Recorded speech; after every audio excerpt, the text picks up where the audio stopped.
ಕರ್ತನಲ್ಲಿ ಪ್ರಿಯರೇ, ಆತ್ಮದಾಹ ಕಾರ್ಯಕ್ರಮವನ್ನು ಕೇಳಲು ಪ್ರೀತಿಯಿಂದ ನಿಮ್ಮನ್ನು ಸ್ವಾಗತಿಸ್ತೇನೆ. ದೇವರು ನಿಮ್ಮನ್ನು ನಿಮ್ಮ ಕುಟುಂಬವನ್ನು ಹೇರಳವಾಗಿ ಆಶೀರ್ವಿಸಲಿ. ದೇವರು ತಾನೇ ನಿಮ್ಮ ಉದ್ದೇಶ ಆಲೋಚನೆ ನೆರವೇರಿಸಿಕೊಡಲಿ ಎಂಬುದೇ ನಮ್ಮ ಪ್ರಾರ್ಥನೆ ಉದ್ದೇಶವಾಗಿದೆ. ಪ್ರಿಯರೇ, ಬನ್ನಿ ಪ್ರಿಯರೇ, ಮುಂಜಾನೆಯಲ್ಲಿ ದೇವರ ವಾಕ್ಯ ಧ್ಯಾನಿಸೋದಕ್ಕಾಗಿ ನಾವು ಕಳೆದ 3-4 ವಾರಗಳಲ್ಲಿ ಧ್ಯಾನಿಸಿದಂಥ ಆ ವಾಕ್ಯ ಭಾಗದೊಂದಿಗೆ ನಾನು ಪ್ರಾರಂಭಿಸಲಿಕ್ಕೆ ಇಷ್ಟಪಡ್ತೇನೆ. 1 ಕೊರಿಂಥದವರಿಗೆ ಬರೆದ ಪತ್ರಿಕೆ 3ನೇ ಅಧ್ಯಾಯ 10ರಿಂದ 15. 1 ಕೊರಿಂಥ್ಯ 3ನೇ ಅಧ್ಯಾಯ ಅದರಲ್ಲಿ 10ರಿಂದ 15ನೇ ವಚನ ತನಕ ಈ ರೀತಿಯಲ್ಲಿ ಬರೆಯಲ್ಪಟ್ಟಿದೆ. ಯೇಸು ಕ್ರಿಸ್ತನೆಂಬ ಅಸ್ಥಿವಾರದಲ್ಲಿ ನಾವು ಕಟ್ಟಲ್ಪಡ್ತಾ ಇದ್ದೇವೆ. ಒಬ್ಬನು ಏನು ಕಟ್ಟುತ್ತಾನೋ ಆ ವಿಷಯದಲ್ಲಿ ಎಚ್ಚರಿಕೆ ಆಗಿರಬೇಕು. ಚಿನ್ನ, ಬೆಳ್ಳಿ ಮತ್ತು ರತ್ನ 3 ಅಂಶಗಳು. ಆನಂತರ ಕಟ್ಟಿಗೆ, ಹುಲ್ಲು, ಆಪು 3 ಅಂಶಗಳು ನಾವು ನೋಡ್ತೇವೆ. ಚಿನ್ನ, ಬೆಳ್ಳಿ, ರತ್ನ ಅದು ಆತ್ಮಿಕವಾಗಿ ನಮ್ಮ ಜೀವಿತದಲ್ಲಿ ನಾವು ಕಡೆಯವರು ಬೆಂಕಿಯನ್ನು ದಾಟಿ ಬರ್ತದೆ ಎಂಬುದಾಗಿ ನಾವು ನೋಡಿದ್ದೇವೆ. ಕಟ್ಟಿಗೆ, ಹುಲ್ಲು, ಆಪು ನಮ್ಮ ಜೀವಿತ ಎಲ್ಲ ಬೆಂಕಿಯಿಂದ ಸುಟ್ಟು ಹೋಗ್ತದೆ. ಕೊನೆಗೆ ಯೇಸು ಕ್ರಿಸ್ತನ ಬರುವಾಗ ಬೆಂಕಿಯನ್ನು ಉದಯವಾಗಿ ಅದು ಸುಟ್ಟಾಕಿದ ಮೇಲೆ ನಮಗೆ ಸಂಬಳ ನಷ್ಟ ಆಗ್ತದೆ. ಬೆಂಕಿಯೊಳಗೆ ತಪ್ಪಿಸಿಕೊಂಡ ಮನುಷ್ಯರ ಪರಿಸ್ಥಿತಿಯಲ್ಲಿ ನಾವು ಇರ್ತೇವೆ ಎಂಬುದಾಗಿ ನಾವು ಕಳೆದ ವಾರಗಳಿಂದ ವಾಕ್ಯವನ್ನು ಓದುತ್ತಾ ಬಂದಿದ್ದೇವೆ. ಹಾಗಾಗಿ ಚಿನ್ನ ಅನ್ನುವಂಥದ್ದು ನಮ್ಮ ನಂಬಿಕೆಯ ಜೀವಿತವನ್ನು ತೋರಿಸ್ತದೆ. ಬೆಳ್ಳಿ ಅಂತ ಶೋಧನೆ ಜಯಿಸಿ ಬರುವಂಥ ಜೀವಿತವನ್ನು ತೋರಿಸ್ತದೆ. ನಂತರ ರತ್ನ ಅನ್ನುವಂಥದ್ದು ನಮಗೆ ಸಿಕ್ಕಿದ ಸತ್ಯೋಪದೇಶದ ಅನುಭವಗಳನ್ನು ನಾವು ನೋಡ್ತೇವೆ. ಅನಂತರ ಕಟ್ಟಿಗೆ ವಿಷಯದಲ್ಲಿ ನಾವು ನೋಡುವಾಗ ದುರ್ಬೋಧನೆಗಳು, ಫಾಲ್ಸ್ ಟೀಚಿಂಗ್ ನಾವು ನೋಡ್ತೇವೆ. ಆನಂತರ ಆಪಿನ ವಿಷಯವನ್ನು ನೋಡುವಾಗ ಒಬ್ಬ ವ್ಯಕ್ತಿ ಸತ್ಯಬೋಧನೆಯನ್ನು ದುರ್ಬೋಧನೆಯನ್ನು ಮಿಕ್ಸ್ ಮಾಡಿ ಮಧ್ಯದಲ್ಲಿ ಜೀವಿಸೋದು, ರಕ್ಷಣೆ ಹೊಂದಿ ರಕ್ಷಣೆ ಇಲ್ಲದವರೊಂದಿಗೆ ಜೀವಿಸುವುದು ಅಂತ ಒಂದು ಅನುಭವವನ್ನು ತೋರಿಸ್ತದೆ. ನಂತರ ಹುಲ್ಲು ಅನ್ನುವಂಥದ್ದು ಒಬ್ಬನ ಜೀವಿತದಲ್ಲಿ ಸ್ವಕಲ್ಪಿತವಾದ ಭಾವನೆಗಳು. ಒಬ್ಬ ವ್ಯಕ್ತಿ ತನ್ನ ಕೆಟ್ಟತನ, ಕುಡುಕತನ, ಎಲ್ಲ ಮೋಸಕರವಾದ ಜೀವಿತ ಜೀವಿಸಿ ಅದು ದೇವ್ರ ಮೇಲೆ ಭಾರ ಹಾಕಿ ನಾನು ಪರಲೋಕ ರಾಜ್ಯಕ್ಕೆ ಹೋಗ್ತೇನೆ, ದೇವರೇನು ಮಾಡೋದಿಲ್ಲ ಅನ್ನುವಂಥ ಭಾವನೆ. ಆದರೆ ದೇವರು ಇಂಥವರನ್ನು ಸೇರಿಸುವಷ್ಟು ಒಂದು ಕೆಟ್ಟ ರಾಜ್ಯ ಪರಲೋಕ ರಾಜ್ಯ ಅಲ್ಲ. ತನ್ನ ಮಲಿನತ್ವ ಮನಸ್ಸಿ ಬಂದ ಹಾಗೆ ಜೀವಿಸಿ ನಾನು ಹೇಗಾದರೂ ಇದ್ದರೆ ಆಯಿತು ಅಂತ ಹೇಳಿ ಇಂಥ ಕೊಳಕನ್ನೆಲ್ಲ ಸೇರಿಸುವಂಥದ್ದಲ್ಲ. ದೇವರ ರಾಜ್ಯ ಪರಿಶುದ್ಧ, ಪರಿಶುದ್ಧ, ಪರಿಶುದ್ಧ. ಹಾಗಿರುವಾಗ ಆ ವಾಕ್ಯ ಭಾಗದೊಂದಿಗೆ ನಾವು ಕೆಲವು ವಾಕ್ಯವನ್ನು ನಾವು ಧ್ಯಾನಿಸ್ತಾ ಬಂದೆವು. ಕಳೆದ ಸಾರಿ ನಾವು ಕೊಲೋಸ್ಯದವರಿಗೆ ಬರೆದ ಪತ್ರಿಕೆ 2ನೇ ಅಧ್ಯಾಯದಲ್ಲಿ ನಾವು ದೇವರ ವಾಕ್ಯವನ್ನು ಧ್ಯಾನಿಸ್ತಾ ಇದ್ದೆವು. ಪ್ರಿಯರೇ, ಈಗ ನಾನು ಅದೇ ವಾಕ್ಯ ಭಾಗದಿಂದ ಮುಂದುವರಿಸಲಿಕ್ಕೆ ಇಷ್ಟಪಡ್ತೇನೆ. ಕೊಲೋಸಿಯನ್ಸ್ ಚಾಪ್ಟರ್ 2. ಯಾವ ರೀತಿಯಲ್ಲಿ ನಮ್ಮ ವಿಶ್ವಾಸ ಜೀವಿತ ದೇವರಿಗೆ ಮೆಚ್ಚುಗೆ ಆಗಿರಬೇಕು ಎಂಬುದಾಗಿ ನಾವು ಇಡೀ 2ನೇ ಅಧ್ಯಾಯ, ಕೊಲೋಸ್ಯ 2ನೇ ಅಧ್ಯಾಯ ದುರ್ಬೋಧಕರ ವಿಷಯದಲ್ಲಿ ಎಚ್ಚರಿಸಿ ಹೇಳುವಂಥ ಅಧ್ಯಾಯವಾಗಿದೆ.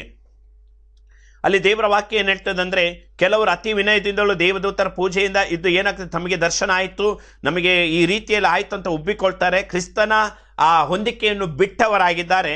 ಮನಸ್ಸಿಗೆ ಬಂದ ಹಾಗೆ ಜೀವಿಸುವಂಥ ಒಂದು ಪರಿಸ್ಥಿತಿಯ ಅವರ ಜೀವಿತವಾಗಿರ್ತದೆ ಎಂಬುದಾಗಿ ಕಳೆದ ವಾರದಲ್ಲಿ ನಾವು 2ನೇ ಅಧ್ಯಾಯದಲ್ಲಿ 8ನೇ ವಚನದಲ್ಲಿ ನಾವು ಓದಿದ್ದೇವೆ. 8ರಿಂದ 21ನೇ ವಚನ ಸಹ ನಾವು 18ರಿಂದ 23ನೇ ವಚನ ತನಕ ನಾವು ಓದ್ಕೊಂಡಿದ್ದೇವೆ. ಹಾಗಾಗಿ ಮಾನುಷಿಕ ವ್ಯವಸ್ಥೆಗಳು, ಸ್ವಕಲ್ಪಿತವಾದ ಬೋಧನೆಗಳಿಂದ ನಡೆಸಲ್ಪಡುವಂಥ ಒಂದು ವ್ಯವಸ್ಥೆ. ಇದನ್ನು ನೀನು ಹಿಡಿಯಬೇಡ, ಇದನ್ನು ರುಚಿ ನೋಡಬೇಡ, ಅದನ್ನು ಮುಟ್ಟಬೇಡ ಎನ್ನುವಂಥ ನಿಬಂಧನೆಗಳಿಗೆ ನಿಮ್ಮನ್ನು ಒಳಗಾಗ ಮಾಡಿಕೊಳ್ಳುವುದೇಕೆ ಅಂದರೆ ಲೋಕದ ರೀತಿಯ ಸಂಪ್ರದಾಯಗಳು, ಉಣ್ಣುವ ತಿನ್ನುವ ವಿಚಾರಗಳಿಗೂ ಒಳಗಾಗುವಂಥ ಪರಿಸ್ಥಿತಿ, ಇಂಥ ರೀತಿಯ ಪರಿಸ್ಥಿತಿಗೆ ಒಳಗಾಗ್ತದೆ. ಆದ್ದರಿಂದ ನಾವು ಎಚ್ಚರಿಕೆ ಆಗಿರಬೇಕು ಎಂಬುದಾಗಿ. ಹಾಗಾಗಿ ನಾನು ಕಟ್ಟಲ್ಪಡ್ತಾ ಇರೋದು ನನ್ನ ಹುಲ್ಲು ಅಲ್ಲ, ಆಪು ಅಲ್ಲ, ಕಟ್ಟಿಗೆನೂ ಅಲ್ಲ. ಇವತ್ತು ನಮ್ಮ ಜೀವಿತದಲ್ಲಿ ನಾವು ಚಿನ್ನ, ಬೆಳ್ಳಿ, ರತ್ನೋಪದಲ್ಲಿ ನಮ್ಮ ಜೀವಿತವನ್ನು ಸಾಧಿಸಿಕೊಳ್ಬೇಕಾಗಿದೆ. 1 ತಿಮೋತಿ 4ನೇ ಅಧ್ಯಾಯ, 1 ತಿಮೋತಿ 4ನೇ ಅಧ್ಯಾಯ. ಪ್ರಿಯರೇ, ಈ ವಾಕ್ಯವನ್ನು ಸೀರಿಸಲಿ ನೀವು ಕಂಟಿನ್ಯೂ ಕೇಳ್ಕೊಂಡು ಬಂದರೆ ಮಾತ್ರ ನಾನು ಹೇಳೋದು ಅರ್ಥ ಆಗ್ಬೋದು. ಮಧ್ಯದಲ್ಲಿ ಕೇಳಿದರೆ ಎಷ್ಟು ಅರ್ಥ ಆಗ್ತದೆ ನಂಗೆ ಗೊತ್ತಿಲ್ಲ. ಎಲ್ಲವನ್ನು ನನಗೆ ರಿಪೀಟ್ ಮಾಡಲಿಕ್ಕೆ ಸಮಯ ಇಲ್ಲ. ಪ್ರಿಯರೇ, ಹೇಗೂ ನಮಗೆ ಒಂದೇ ಸತ್ಯ ಇರೋದು, ಆ ಸತ್ಯ ಬೈಬಲ್ನಲ್ಲಿದೆ, ಯಾವ ಸಭೆ ಆಧಾರ ಅಲ್ಲ. ಬೈಬಲ್ನ ಸತ್ಯವನ್ನು ಇಟ್ಕೊಂಡು ನಾವು ಕಡೆಯವರೆಗೆ ಜೀವಿಸಬೇಕಾಗಿದೆ. 1 ತಿಮೋತಿ 4ನೇ ಅಧ್ಯಾಯ ಅದರಲ್ಲಿ 1, 2, 3 ವಚನಗಳನ್ನು ನಾವು ಓದ್ತೇನೆ. ಆದರೂ ಮುಂದಣ ದಿನಗಳಲ್ಲಿ ಕೆಲವರು ವಂಚಿಸುವ ಆತ್ಮಗಳ ನುಡಿಗಳಿಂದ ದೆವ್ವಗಳ ಬೋಧನೆಗಳಿಗೂ ಲಕ್ಷ್ಯ ಕೊಟ್ಟು ಕ್ರಿಸ್ತ ನಂಬಿಕೆಯಿಂದ ಭ್ರಷ್ಟರಾಗುವರೆಂದು ದೇವರಾತ್ಮನು ಸ್ಪಷ್ಟವಾಗಿ ಹೇಳುತ್ತಾನೆ. ಹಾಗಾದರೆ ಇದು ಇದೆಯಾ? ಇದೆ. ದೆವ್ವಗಳಿಂದ ಪ್ರೇರಿತರಾಗ್ತಾರೆ. ಮುಂದಿನ ದಿನ ಕೆಲವರು ವಂಚಿಸುವ ಆತ್ಮಗಳ ನುಡಿಗೂ ದೆವ್ವಗಳ ಬೋಧನೆಗಳು ಲಕ್ಷ್ಯ ಕೊಟ್ಟು ಹಾಗಾದರೆ ಕ್ರೈಸ್ತ ವಿಶ್ವಾಸಿಯೇ, ನೀನು ಯಾರನ್ನು ಕೇಳ್ತೀಯಾ, ಯಾರ ಬಳಿಗೆ ಹೋಗ್ತೀಯಾ, ನೀನು ಯೋಚನೆ ಮಾಡು. ಇವತ್ತು ದುರ್ಬೋಧನೆಗಳಿಗೆ ಅಥವಾ ದೆವ್ವಗಳ ಬೋಧನೆಗಳಿಗೆ ಆಲೋಚನೆ ಕೊಡುವಂಥ ಅನುಭವ, ಇವತ್ತು ನಮ್ಮ ಜೀವಿತದಲ್ಲಿ ಅಂತ ಅನುಭವ ಬರಬಾರ್ದು. ಇವತ್ತು ವಂಚಿಸುವ ಆತ್ಮ ಅದಕ್ಕೆ ಅವಕಾಶ ಆಗಬಾರ್ದು. ಇವತ್ತು ದೇವರು ನಿಮ್ಮನ್ನು ಯಾಕೆ ಕರೆದಿದ್ದಾರೆ? 2ನೇ ವಚನದಲ್ಲಿ, ಸುಳ್ಳು ಬೋಧಕರು ಬಂದು ಸ್ವಂತ ಮನಸ್ಸಿನಲ್ಲಿ ಅಪರಾಧಿಗಳೆಂಬ ಬರೆಯುಳ್ಳವರಾದರೂ ತಾವು ನೀತಿವಂತನ್ನು ತೋರ್ಪಡಿಸಿಕೊಂಡು ಅವರನ್ನು ಮರಳುಗೊಳಿಸಿ ಮದುವೆ ಆಗಬಾರದೆಂತಲೂ ಇಂತಿಂಥ ಆಹಾರ ತಿನ್ನಬಾರದೆಂತಲೂ ಹೇಳುವರು. ಆದರೆ ಯಾರು ನಂಬಿಕೆ ಉಳ್ಳವರಾಗಿದ್ದು ಸತ್ಯವನ್ನು ಗ್ರಹಿಸ್ತಾರೋ ಅವರು ಕೃತಜ್ಞತಾ ಸ್ತುತಿ ಮಾಡಿ ತಿನ್ನುವುದಕ್ಕೋಸ್ಕರ ದೇವರು ಸಕಲ ವಿಧವಾದ ಆಹಾರವನ್ನು ಉಂಟು ಮಾಡಿದ್ದಾನೆ. ಆತನು ಉಂಟು ಮಾಡಿದೆಲ್ಲ ಒಳ್ಳೆಯದೇ. ದೇವರ ಸ್ತೋತ್ರ ಮಾಡಿ ತೆಗೆದುಕೊಳ್ಳುವ ಪಕ್ಷಕ್ಕೆ ಯಾವುದನ್ನು ನಿಷಿದ್ಧವೆಂದು ಹೇಳತಕ್ಕದ್ದಲ್ಲ. ದೇವರ ವಾಕ್ಯವನ್ನು ಹೇಳಿ ಪ್ರಾರ್ಥಿಸುವುದರಿಂದ ಅದು ಪವಿತ್ರವಾಗುತ್ತದಲ್ಲ. ನಿನ್ನ ಆಹಾರ ವಿಷಯದಲ್ಲಿ ಇಂಥದ್ದನ್ನು ತಿನ್ನಬೇಕು ತಿನ್ನಬಾರ್ದು ಹೇಳಲಿಕ್ಕಿಲ್ಲ. ದೇವರ ವಾಕ್ಯ ಹೇಳ್ತದೆ, ನಿನ್ನ ಸಹೋದರನಿಗೆ ಏನಾದರೂ ವಿಘ್ನ ಆಗುವುದಾದರೆ ನೀನು ತಿನ್ನಬೇಡ ಅಂತ ಹೇಳ್ತದೆ. ಅದು ಬಿಟ್ಟು ನೀನು ಇಂತಿಂಥ ಆಹಾರ ತಿನ್ನದಿರುವುದರಿಂದ ಶುದ್ಧ ಅಶುದ್ಧ ಆಚಾರ ಇಲ್ಲ. ಇವತ್ತು ಕೃಪೆಯ ಕಾಲದಲ್ಲಿದ್ದೇವೆ. ಇವತ್ತು ಎಷ್ಟೋ ಬೋಧಕರು ಮಾಡುವಂಥ ಒಂದು ಕಾಮನ್ ತಪ್ಪನ್ನು ನಾವು ನೋಡ್ತೇವೆ. ನೀನು ಅದು ತಿನ್ನಬೇಡ ಇದು ತಿನ್ನಬೇಡ, ನಮ್ಮ ಪ್ರಾಣಿ ಹೆಸರು ಹೇಳಲಿಕ್ಕೆ ಹೋಗುವುದಿಲ್ಲ. ಸೊ ಇಂಥ ರೀತಿಯಲ್ಲಿ ನೀನು ತಿನ್ನಬಾರ್ದು ಅಂತ ಹೇಳುವಂಥ ಬೋಧನೆ ಅದು ದೇವರಿಂದ ಬಂದದ್ದಲ್ಲ. ಅದು ದೆವ್ವಗಳಿಂದಲೂ ಅಥವಾ ವಂಚಿಸುವ ಆತ್ಮಗಳಿಂದಲೂ ಬಂದದ್ದು.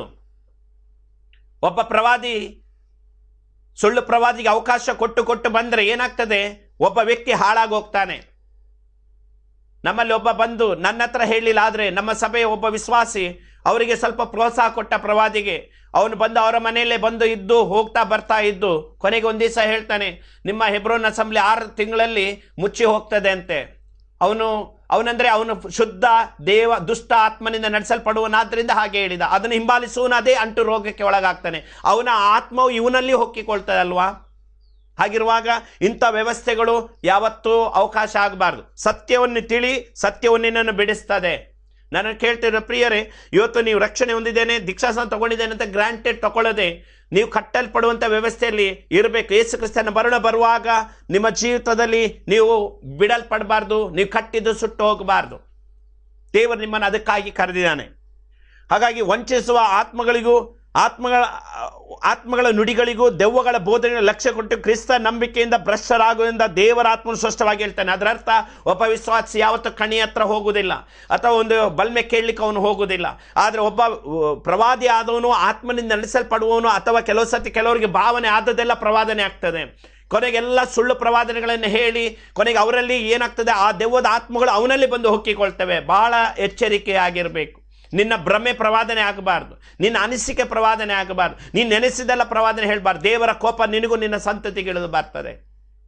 ಹಾಗಿರುವಾಗ ನೀನು ಯಾರನ್ನು ವಂಚಿಸದೆ, ಯಾವುದೇ ವಿಷಯದಲ್ಲಿ ಹೇಳದೆ, ಕಂಡದ್ದು ಗ್ರಹಿಸಿದ್ದೆಲ್ಲ ಪ್ರವಾದನೆ ಅಂತ ಹೇಳಿ ಅನೇಕರನ್ನು ಗುಂಡಿಗೆ ಇಳಿಸದೆ, ಇವತ್ತು ಮಾಡ್ಕೊಳ್ಳೋರು ಮಾಡ್ಕೊಳ್ಳಿ, ಆದರೆ ನಾನು ಮಾತನಾಡ್ತಾ ಇರೋದು ಸ್ವಸ್ಥ ಬೋಧನೆ ಹೊಂದಿದವರಿಗೆ, ಸತ್ಯವನ್ನು ತಿಳಿಯುವವರಿಗೆ, ಬೈಬಲನ್ನು ಆಸ್ ಇಟ್ ಈಸ್ ದೇವರ ವಾಕ್ಯವನ್ನು ಸ್ವೀಕರಿಸುವವರಿಗೆ ನಾನು ಮಾತನಾಡ್ತಾ ಇದ್ದೇನೆ. ಪ್ರಿಯರು, ನಮ್ಮ ಜೀವಿತದಲ್ಲಿ ನಾವು ನಮ್ಮ ಆತ್ಮಿಕ ವ್ಯವಸ್ಥೆಯಿಂದ ನಾವು ಕೆಟ್ಟು ಹೋಗಬಾರದು. ಸುಳ್ಳು ಬೋಧಕರು ಬಂದು ಸ್ವಂತ ಮನಸ್ಸಿನಲ್ಲಿ ಅಪರಾಧಿಗಳೆಂಬ ಬರೆಯುಳ್ಳವರಾದರೂ ತಾವು ನೀತಿವಂತರು ತೋರ್ಪಡಿಸಿಕೊಂಡು ಅವರನ್ನು ಮರಳುಗೊಳಿಸಿ ಮದುವೆ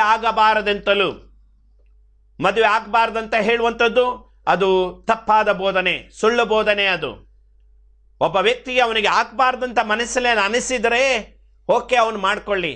ಆದರೆ ಎಷ್ಟೋ ಸಾರಿ ವಿಶ್ವಾಸ ಜೀವಿತದಲ್ಲಿ ಕೆಲವರಿಗೆ ಆತ್ಮ ಆವೇಶಗಳು ಜಾಸ್ತಿ ಆಗುವಾಗ ತನಗೆ ದೇವರು ಹೇಳಿದರೆ ಆ ಬೋಧನೆ ಇನ್ನೊಬ್ಬರಿಗೆ ನೀನು ಹೇಳಬೇಡ, ತಪ್ಪಾಗ್ತದೆ. ದೇವರು ನಿನಗೆ ಹೇಳಿದರೆ ಬೇಡ, ನೀನು ಮದುವೆ ಆಗಬಾರ್ದು ಅಂತ ಹೇಳಿದರೆ ನೀನು ನಿನ್ನ ಜೀವಿತ ಮುಂದುವರಿಸು. ಆದರೆ ನೀನು ಇನ್ನೊಬ್ಬರಿಗೆ ಹೇಳಿ ದೇವರ ವ್ಯವಸ್ಥೆಯನ್ನು ಹಾಳು ಮಾಡಬೇಡ. ದೇವರಿಗೆ ಕೆಲವರ ವಿಷಯದ ಚಿತ್ತ ಇರ್ಬೋದು, ಮಾಡಲಿ. ಆದರೆ ಅದನ್ನು ನೀನು ಬೋಧನೆ ಆಗಿ ಮಾಡಿದರೆ ನಿನ್ನ ಜೀವಿತದಲ್ಲಿ ನೀನು ಸಹ ಒಂದು ರೀತಿ ಮರಳುಗೊಂಡಂಥ ಪರಿಸ್ಥಿತಿಗೆ ಒಳಗಾಗ್ತೀಯ. ಬೈಬಲ್ ಹೇಳ್ತದೆ ಹಾಗೆ ಮಾಡಬಾರ್ದು. ಅಂಥವ್ರು ಯಾರು ಮಾಡ್ತಾರೆ? ದೆವ್ವಗಳ ಬೋಧನೆಗಳನ್ನು ನುಡಿಗಳನ್ನು ಕೇಳುವವರಿಗೂ ವಂಚಿಸುವ ಆತ್ಮಗಳನ್ನು ಅನುಸರಿಸುವವರಿಂದ ಈ ಮಾತುಗಳು ಬರ್ತವೆ. ನೀನು ಯಾವತ್ತೂ ಅದಕ್ಕೆ ಕಿವಿಗೊಡಬಾರದು ಎಂಬುದಾಗಿ ದೇವರ ವಾಕ್ಯ ಹೇಳ್ತದೆ. ಹಾಗಾಗಿ ಇವತ್ತು ನಮ್ಮ ಜೀವಿತ ದೇವರು ಯಾವ ನೆಲೆಯಲ್ಲಿ ಕರೆದಿದ್ದಾರೆ ಅನುಭವಕ್ಕೆ ನಾವು ದೇವರ ಚಿತ್ತಕ್ಕೆ ಒಪ್ಪಿಸಿಕೊಟ್ಟವರಾಗಿರಬೇಕು. ಅದೇ 1 ತಿಮೋತಿ 6ನೇ ಅಧ್ಯಾಯ 3ನೇ ವಚನದಿಂದ 1 ತಿಮೋತಿ 6ನೇ ಅಧ್ಯಾಯ 3ನೇ ವಚನದಿಂದ, ಪ್ರಿಯರೇ, ಯಾಕಂದರೆ ನಾನು ಯಾಕೆ ಹೇಳ್ತಿದ್ದೇನೆ ಅಂದರೆ, ಕಟ್ಟಲ್ಪಟ್ಟದ್ದು ಉಳಿಬೇಕು. ನನ್ನ ಬೋಧನೆ ಕೇಳಿ ಯಾವುದು ನೀವು ಅನುಸರಿಸಬೇಡಿ, ಬೈಬಲ್ ಓದಿ ಸತ್ಯದಲ್ಲಿ ನಿಲ್ರಿ, ನನ್ನ ಉದ್ದೇಶ ಅಷ್ಟೇ. ಯಾಕಂದರೆ ಸ್ವಾಮಿ ಬರುವಾಗ ನೀವು ಬಿಡಲ್ಪಟ್ಟು ಅಂತ್ಯಕ್ರಿಸ್ತನ ಕೈಗೆ ಸಿಕ್ಕಾಕೊಂಡು ಸರ್ವನಾಶಕ್ಕೆ ಒಳಗಾಗದೆ ನರಕಕ್ಕೆ ಹೋಗದೆ ದೇವರ ರಾಜ್ಯಕ್ಕಾಗಿ ನೀವು ಪ್ರಿಪೇರ್ ಆಗಿರ್ರಿ.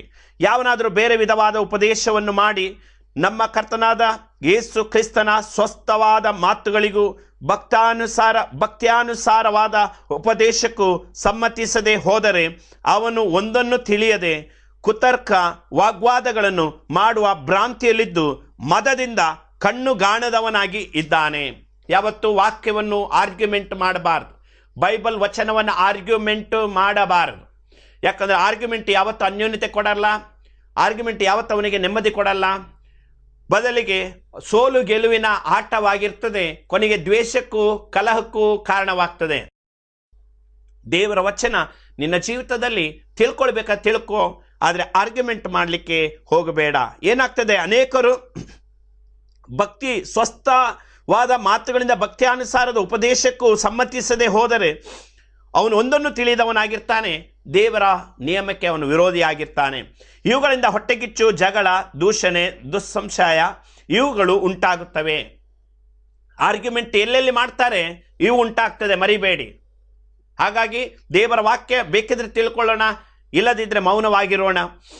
ಆರ್ಗ್ಯುಮೆಂಟ್ ಮಾಡಿ, ಕುತರ್ಕ ಮಾಡಿ, ವಾಗ್ವಾದ ಮಾಡಿ ನಮ್ಮ ಜೀವಿತದಲ್ಲಿ ದೇವರ ಕೋಪಕ್ಕೆ ಗುರಿ ಆಗಬಾರ್ದು. ಯಾಕಂದರೆ God's word is holy word. ಹಾಗೆ ಇವುಗಳನ್ನು ಉಂಟಾಗ್ತದೆ. ಇವುಗಳಲ್ಲದೆ ಬುದ್ಧಿಗೆಟ್ಟು ಸತ್ಯವಿಹೀನರಾಗಿದ್ದು ದೇವ ಭಕ್ತಿಯನ್ನು ಲಾಭ ಸಾಧನವೆಂದೆಣಿಸುವ ಈ ಮನುಷ್ಯರಲ್ಲಿ ನಿತ್ಯವಾದ ಕಚ್ಚಾಟಗಳು ಉಂಟಾಗ್ತವೆ ಎಂಬುದಾಗಿ ದೇವರು ವಾಕ್ಯ ಹೇಳ್ತೇವೆ. ಸಂತುಷ್ಟಿ ಸಹಿತವಾದ ಭಕ್ತಿಯು ದೊಡ್ಡ ಲಾಭವೇ ಸರಿ. ನಾವು ಲೋಕದಲ್ಲಿ ಏನು ತಕ್ಕೊಂಡು ಬರಲಿಲ್ಲವಷ್ಟೇ, ಅದರೊಳಗಿಂದ ಏನು ತಕ್ಕೊಂಡು ಹೋಗಲಾರೆವು. ಇವತ್ತು ನಮ್ಮ ಜೀವಿತದಲ್ಲಿ ದೇವರು ನಮಗೆ ಕೊಟ್ಟಂತಹ ಈ ಆತ್ಮಿಕ ಅನುಭವವನ್ನು ನಾವು ಕಾಪಾಡಿಕೊಂಡು ನಾವು ದೇವರಿಗೋಸ್ಕರ ನಿಲ್ಲುವುದಕ್ಕಾಗಿ ದೇವರ ಹತ್ರ ನಾವು ಬೇಡಿಕೊಳ್ಬೇಕಾಗಿದೆ. ಹಾಗೆ 2ನೇ ತಿಮೋತಿ ಬರೆದ ಪತ್ರಿಕೆ 2ನೇ ಅಧ್ಯಾಯ 16-18 ವಚನಗಳು. ಪ್ರಾಪಂಚಿಕವಾದ ಆ ಹರಟೆ ಮಾತುಗಳಿಗೆ ದೂರವಾಗಿರು, ಅವುಗಳಿಗೆ ಮನಸ್ಸು ಕೊಡುವವರು ಹೆಚ್ಚೆಚ್ಚಾಗಿ ಭಕ್ತಿಹೀನರಾಗುವರು. ಅವರ ಮಾತು ಕೊಳಕು ಹುಣ್ಣಿನಂತೆ ಹರಡಿಕೊಳ್ಳುವುದು, ಅದರಲ್ಲಿ ಹುಮೇನಿಯನು ಪಿಲೇತನು ಇದ್ದಾರೆ. ಅವರು ಪುನರುತ್ಥಾನವು ಆಗಿ ಹೋಯಿತೆಂದು ಹೇಳುತ್ತಾ ಸತ್ಯಭ್ರಷ್ಟರಾಗಿ ಕೆಲವರ ನಂಬಿಕೆಯನ್ನು ಕೆಡಿಸುವವರಾಗಿದ್ದಾರೆ. ಆದರೂ ದೇವರ ಸ್ಥಿರವಾದ ಅಸ್ತಿವಾರ ನಿಲ್ಲುತ್ತದೆ, ಅದರ ಮೇಲೆ ತನ್ನವರು ಯಾರೆಂಬುದನ್ನು ಕರ್ತನು ತಿಳಿದಿದ್ದಾನೆಂತಲೂ ಕರ್ತನ ನಾಮವನ್ನು ಹೇಳಿಕೊಳ್ಳುವವರೆಲ್ಲರೂ ದುರ್ಮಾರ್ಗತನವನ್ನು ಬಿಡಬೇಕೆಂತಲೂ ಲಿಪಿಯುಂಟು. ಇವತ್ತು ದೇವರು ನಮ್ಮನ್ನು ಆ ರೀತಿಯಾದಂಥ ಒಂದು ಆತ್ಮಿಕ ವ್ಯವಸ್ಥೆಯಲ್ಲಿ ನಮ್ಮನ್ನು ನಡೆಸ್ತಾ ಇದ್ದಾನೆ. ಇವತ್ತು ಹರಟೆ ಮಾತುಗಳು, ಅವಮಾನಕ್ಕೆ ಸಂಬಂಧಪಟ್ಟಂಥ ಸಂಗತಿಗಳು ನಮ್ಮ ಮಾತು ಆಗಿರದಂತೆ ನಾವು ಎಚ್ಚರಿಕೆ ಆಗಿರಬೇಕು. ಅದೇ 3ನೇ ಅಧ್ಯಾಯ 2ನೇ ತಿಮೋತಿ 3ನೇ ಅಧ್ಯಾಯ ಅದರಲ್ಲಿ 6ನೇ ವಚನಕ್ಕೆ ನಾವು ಬರುವುದಾದರೆ 6-7 ಕೆಲವರ ಪರಿಸ್ಥಿತಿ ಹೇಗಿರ್ತದಂದರೆ 5ನೇ ವಚನದಿಂದಲೇ ನಾನು ಓದ್ತೇನೆ. ಭೋಗಗಳನ್ನೇ ಪ್ರೀತಿಸುವವರು ಭಕ್ತಿಯ ವೇಷವಿದ್ದು ಅದರ ಬಲ ಬೇಡವನ್ನುವವರು ಆಗಿದ್ದಾರೆ. ಇಂಥವರು ಸಹವಾಸವನ್ನು ಮಾಡದಿರು. ಆ್ಯಕ್ಚುಲಿ 3ನೇ ಅಧ್ಯಾಯ ಪ್ರಾರಂಭದಿಂದ ಓದುವಾಗ ಪರಿಪೂರ್ಣ ಸಿಗ್ತದೆ. 6ನೇ ವಚನ, ಮನೆಗಳಲ್ಲಿ ನುಸುಳಿ ಪಾಪಗಳಿಂದ ತುಂಬಿದವರು, ನಾನಾ ವಿಧವಾದ ಇಚ್ಛೆಗಳಿಂದ ಪ್ರೇರಿತರು ಆಗಿರುವ ಅವಿವೇಕಿಗಳಾದ ಸ್ತ್ರೀಯರನ್ನು ವಶ ಮಾಡಿಕೊಳ್ಳುವವರು ಇವರೊಳಗೆ ಸೇರಿದವರೇ. ಆ ಸ್ತ್ರೀಯರು ಯಾವಾಗಲೂ ಉಪದೇಶ ಕೇಳುತ್ತಿದ್ದರೂ ಸತ್ಯದ ಪರಿಜ್ಞಾನವನ್ನು ಹೊಂದಲಾರದವರು. ಎಂಬುವರು ಮೋಶೆಯನ್ನು ವಿರೋಧಿಸಿದಂತೆಯೇ ಆ ಮನುಷ್ಯರು ಸಹ ಸತ್ಯವನ್ನು ವಿರೋಧಿಸ್ತಾರೆ. ಬುದ್ಧಿಗೆಟ್ಟವರು, ಕ್ರಿಸ್ತ ನಂಬಿಕೆಯಿಂದ ಭ್ರಷ್ಟರು ಆಗಿದ್ದಾರೆ. ಇವತ್ತು ಮಾನುಷಿಕ ಇಚ್ಛೆಗಳಿಂದ ಒಳಪಡುವಂಥ ಒಂದು ವ್ಯವಸ್ಥೆ. ಇವತ್ತು ಒಬ್ಬನ ಜೀವಿತದಲ್ಲಿ ದೇವರ ಕೋಪಕ್ಕೆ ಗುರಿಯಾಗಿ ಜೀವಿಸುವಂಥ ಒಂದು ಪರಿಸ್ಥಿತಿ ಅವನ ಜೀವಿತದಲ್ಲಿ ಉಂಟಾಗ್ತದೆ. ಏನಾಗ್ತದೆ, ಇಂಥವರು ಸ್ವಂತ ಬರೆ ಉಳ್ಳವರಾಗಿ ಏನು ಮಾಡ್ತಾರಂತೆ, ಮನೆಗಳಲ್ಲಿ ನುಸುಳಿ ನಾನಾ ಇಚ್ಛೆಗಳಿಂದ ತುಂಬಲ್ಪಟ್ಟವರಾಗಿ ಅನೇಕ ವಿವೇಕಹೀನರಾಗಿರುವಂಥ ಸ್ತ್ರೀಯರನ್ನು ವಶ ಮಾಡಿಕೊಳ್ತಾರೆ. ಅವರ ನಯವಾದ ನುಡಿಗಳಿಂದ ಅವರೇನು ಮಾಡ್ತಾರೆ, ಕಣ್ಣಿನ ಆಸೆ, ಶರೀರದ ಆಸೆಯ ಇಚ್ಛೆಗಳಿಗೆ ಒಳಗಾಗ್ತಾರೆ. ಅವರು ಅಂಥ ಸ್ತ್ರೀಯರ ವಿಷಯದಲ್ಲಿ ದೇವರ ವಾಕ್ಯ ಏನಂತೆ, ಅವರು ಯಾವಾಗಲೂ ಉಪದೇಶ ಕೇಳ್ತಾ ಇದ್ರು, ಸತ್ಯದ ಪರಿಜ್ಞಾನವನ್ನು ಹೊಂದಲಾರದವರು. ಯಾಕಂದರೆ ಅವರಿಗೆ ಇಚ್ಛೆಯೇ ದೊಡ್ಡದಾಗಿದೆ. ಹಾಗಾಗಿ ಎಷ್ಟು ಕೇಳಿದ್ರು, ಇವನು ಬೋಧಕನ ಅಂಥವನೇ ಅಥವಾ ಹೇಳುವನಂಥವನೇ, ಅದನ್ನು ಅನುಭವಿಸುವನಂಥವನೇ, ಇಂಥ ಒಂದು ನೀಚವಾದ ಕಾರ್ಯ ಕಡೆ ಕಾಲದಲ್ಲಿ ಕಾಣುವಂಥ ದೃಶ್ಯವಾಗಿರ್ತದೆ. ಹಾಗಾಗಿ ಯಾರನ್ನು ವಶಪಡಿಸಿಕೊಳ್ಳುವುದಕ್ಕಾಗಿ ಅಥವಾ ಯಾವುದೋ ಪಾಪದಲ್ಲಿ ತನ್ನನ್ನು ತೊಡಗಿಸಿಕೊಳ್ಳುವಂಥ ಆ ದುಷ್ಟ ಜೀವಿತ ಯಾವನ ಜೀವಿತದಲ್ಲಿ ಬರಬಾರ್ದು. ಪಾಪ ಮಾಡೋದಕ್ಕಿಂತ ಮುಂಚೆ ದೇವರ ಭಯ. ಪಾಪ ಮಾಡಿದ ಮೇಲೆ, ಪಾಪ ಮನುಷ್ಯನಾದ್ಮೇಲೆ ಮಾಡದೇ ಇರ್ತಾನೋ, ದೇವರೇನು ಅಂಥದ್ದೇನು ಶಿಕ್ಷೆ ಕೊಡುವುದಿಲ್ಲ ಅಂತ ಹೇಳಿ ಮೇಲೆ ಮೇಲೆ ಬಣ್ಣ ಹಾಕುವಂಥ ವ್ಯವಸ್ಥೆ ಯಾವತ್ತಾಗಬಾರ್ದು. ದೇವರು ಪರಿಶುದ್ಧನು, ಪರಿಶುದ್ಧನು, ಪರಿಶುದ್ಧನು. ದೇವರ ರಾಜ್ಯವು ಪರಿಶುದ್ಧವು, ಪರಿಶುದ್ಧವು, ಪರಿಶುದ್ಧವಾಗಿ.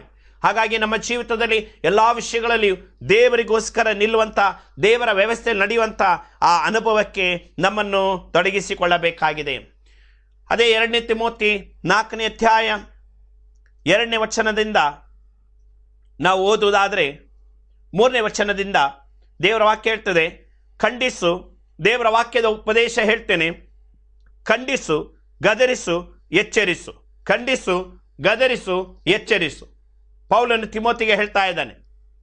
ಯಾವ ಸಭೆಯಲ್ಲಿ ಖಂಡಿಸುವುದಿಲ್ವೋ, ಎಲ್ಲಿ ಗದರಿಕೆ ಇಲ್ವೋ, ಎಲ್ಲಿ ಎಚ್ಚರಿಸುವುದಿಲ್ವೋ, ಅಲ್ಲಿ ಜನರ ಅಂಕೆ ಮೀರಿ ನಡೀತಾರೆ. ಅದು ಕ್ರಿಸ್ತನ ಸಭೆ ಆಗಿರಲಿಕ್ಕೆ ಹೇಗೆ ಸಾಧ್ಯ? ಎಲ್ಲವೂ ನಡೀತದೆ, ಎಲ್ಲವೂ ಬೇಕು. ಪಾಪ, ಲೋಕ, ಮಲಿನತ್ವ ಎಲ್ಲವೂ ಬೇಕು. ಈ ರೀತಿಯಾದಂಥ ಜೀವಿತ ಕ್ರೈಸ್ತ ಜೀವಿತವೋ ಇಲ್ಲ. ನಮ್ಮನ್ನು ದೇವರು ಲೋಕದಿಂದ, ಪಾಪದಿಂದ, ದುರಾಶೆಗಳಿಂದ ದೇವರು ತಪ್ಪಿಸಿದ್ದಾನೆ. ಮುಂದಕ್ಕೆ ನಾವು ನೋಡುವಾಗ, ಯಾಕಂದರೆ ಜನರು ಸ್ವಸ್ಥ ಬೋಧನೆಯನ್ನು ಸಹಿಸಲಾರದ ಕಾಲವು ಬರುತ್ತದೆ, ಅದರಲ್ಲಿ ಅವರು ತೀಟೆ ಕಿವಿಗಳುಳ್ಳವರಾಗಿ ತಮ್ಮ ದುರಾಶೆಗಳಿಗೆ ಅನುಕೂಲರಾದ ಅನೇಕ ಉಪದೇಶಕರನ್ನು ಇಟ್ಟುಕೊಳ್ಳುವರು. ಅವರು ಸತ್ಯ ಬೋಧನೆ ಕಿವಿಗೊಡದೆ ಕಲ್ಪನಾ ಕಥೆಗಳನ್ನು ಕೇಳುವುದಕ್ಕೆ ಹೋಗುವರು. ಆದರೆ ನೀನು ಎಲ್ಲ ವಿಷಯಗಳಲ್ಲಿ ಸ್ವಸ್ಥಚಿತ್ತನಾಗಿರು, ಶ್ರಮೆ ತಾಳಿಕೋ, ಸ್ವಾರ್ಥಿಕನ ಕೆಲಸವನ್ನು ಮಾಡು. ಇವತ್ತೆಷ್ಟೋ ಜನರಿಗೆ ಒಂದು ಸಭೆಯಲ್ಲಿ, ಆತ್ಮಿಕ ಸಭೆಯಲ್ಲಿ ನಿಂತು ನಂಬಿಗಸ್ತರಾಗಿ ಕಷ್ಟ, ನಷ್ಟ, ಶೋಧನೆ ಬಂದರು, ಕ್ರಿಸ್ತನಿಗಾಗಿ ನಾನು ನಿಲ್ತೇನೆ, ಇದು ದೇವರ ಮನೆ ಎಂಬುದಾಗಿರುವಂಥ ವಿಷಯ ಅವರಿಗೆ ಬೇಡ. ಅವರಿಗೇನಾಗಿದೆ, ಅವರಿಗೆ ನೋವಾಗಬಾರ್ದು, ಬೇಸರ ಆಗಬಾರ್ದು, ಅಥವಾ ಅವರ ಟೇಸ್ಟಿಗೆ ತಕ್ಕ ಹಾಗೆ ವಾಕ್ಯ ಸಾರಬೇಕು, ಅವರಿಗೆ ಬೇಕಾದ ಹಾಗೆ ವಾಕ್ಯವನ್ನು ನಾವು ಹೇಳಬೇಕು. ಇಂಥ ರೀತಿಯ ಕಾಲ ಬರ್ತದೆ ಎಂಬುದಾಗಿ ಪೌಲನು ಹೇಳಿದ. ಆದರೆ ಈಗ ಬಂದಿದೆ. ಅವರೇನು ಮಾಡ್ತಾರೆ, ಕಲ್ಪನಾ ಕಥೆಗಳನ್ನು ಕೇಳಲಿಕ್ಕೆ ಅವರೇನು ಮಾಡ್ತಾರೆ, ಹೋಗ್ತಾರೆ, ದುರಾಶೆಗಳ ಅನುಕೂಲವಾದ ಉಪದೇಶಗಳನ್ನು ಇಟ್ಟುಕೊಳ್ತಾರೆ. ತನಗೆ ಬೇಕಾದ, ಇವತ್ತೆಷ್ಟೋ ಜನರಿಗೆ ಈ ಸೇವಕರಿಷ್ಟ, ಆ ಸೇವಕರಿಷ್ಟ ಅಂತ ಹೇಳುವಂಥ ಕಾರಣ ಏನು ಗೊತ್ತಾ? ಯಾಕಂದರೆ ಅವರಿಗೆ ಇವರಿಗೆ ಬೇಕಾದ ಟೇಸ್ಟಲ್ಲಿ ಇರೋದ್ರಿಂದ ಅವ್ರು ಬೇಕು. ಬಹಳ ಬಹಳ ಕಷ್ಟ ಪ್ರಿಯರೇ. ಇವತ್ತು ನಮ್ಮ ಜೀವಿತದಲ್ಲಿ ದೇವರ ವಾಕ್ಯ, ರಕ್ಷಣೆ, ದೀಕ್ಷಾಸ್ನಾನ, ಪವಿತ್ರಾತ್ಮನ ಅನುಭವ, ಈ ಆತ್ಮಿಕವಾದ ಅನುಭವ ನಮ್ಮನ್ನು ತಿದ್ದಿ ಸರಿಪಡಿಸುವಂಥ ಅನುಭವ ಬಹಳ ಅಗತ್ಯ. ಕೆಲ ವಿಶ್ವಾಸಿಗಳು ಹೇಳ್ತಾರೆ, ಪಾಸ್ಟರ್ ನಮಗೆ ತಪ್ಪುಗಳನ್ನು ಹೇಳ್ರಿ, ಅವಾಗ ಮಾತ್ರ ನಾವು ಸರಿಯಾಗ್ತೇವೆ, ಅವಾಗ ಮಾತ್ರ ನಾವು ತಿದ್ದಿಕೊಳ್ತೇವೆ, ಇಲ್ಲದ್ರೆ ದೇವರ ರಾಜ್ಯಕ್ಕೆ ಹೇಗೆ ಹೋಗುದಂತ ಹೇಳೋರಿದ್ದಾರೆ. ಇನ್ನು ಕೆಲವರು ಏನಾದರೂ ಹೇಳಿದರೆ ಅವರ ಜೀವಿತದಲ್ಲಿ ಎಲ್ಲವೂ ಅಲ್ಲೋಲ ಕಲ್ಲೋಲ ಆಗುವಂಥವರು ಇದ್ದಾರೆ. ಪ್ರಿಯ ವಿಶ್ವಾಸಿಯೇ, ನಿನ್ನ ಜೀವಿತದಲ್ಲಿ ನಿನಗೆ ನಿನ್ನ ಬಲಹೀನತೆಯನ್ನು ನೀ ಹೇಳುವಾಗ, ವಾಕ್ಯದಿಂದ ಅದನ್ನು ತೋರಿಸುವಾಗ ನೀನು ಓಡುವುದಾದರೆ ನೀನು ದೇವರ ರಾಜ್ಯಕ್ಕೆ ಯೋಗ್ಯನಲ್ಲ.